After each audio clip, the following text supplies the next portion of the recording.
అందరికీ నమస్తే అండి. రంజాన్ నెల స్టార్ట్ అయింది. ఇవాళ మొదటి రోజు నాకు ఒక చిన్న ఇన్సిడెంట్ జరిగింది. అది ఏంటంటే లాస్ట్ ఇయర్ మా ఫ్రెండు ఒకతను ఉండేవారు. అతను చెప్పడం ఏంటంటే నేను నెక్స్ట్ ఇయర్ నుంచి ఉపవాసం ఉంటాను, ఈ ఇయర్ నాకు వర్క్ ఉంది అని చెప్పి అతను చెప్పారు.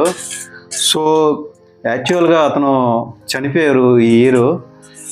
నాకు అందుకనే నేను చెప్పేది ఏంటంటే మనం ఎప్పుడు ఏమి చేయాలో అది చేయాలి. నెక్స్ట్ ఇయర్ చేద్దామంటే మనం ఉంటామో లేదని గ్యారంటీ లేదు ఫ్రెండ్స్. సో అందరూ ఈ ఇయర్ నుంచి స్టార్ట్ చేయండి, ఉపవాసం ఉండటం చేయండి, నమాజ్ చేయండి, దానాలు చేయండి మన స్తోమతను బట్టి. ఇంకా ప్రార్థన చేయండి, అందరం బాగుండాలని, మన దేశం బాగుండాలని ప్రార్థన చేయండి. అందరికీ రంజాన్ శుభాకాంక్షలు అండి. ఈ విధంగా గంజి ఉంటుందండి, చాలా బాగుంటుందండి.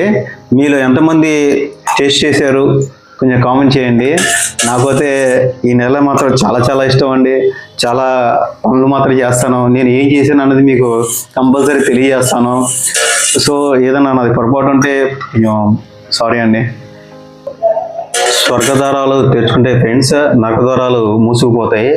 సో ప్రతి ఒక్కరూ ఈ నెల మీరు ఎంతవరకు మంచి పనులు చేయగలరో చేయండి, కానీ చెడ్డ పనులు చేయమాకండి, ప్రోత్సహించమాకండి. మనకి చాలా పవిత్రమైన నెల.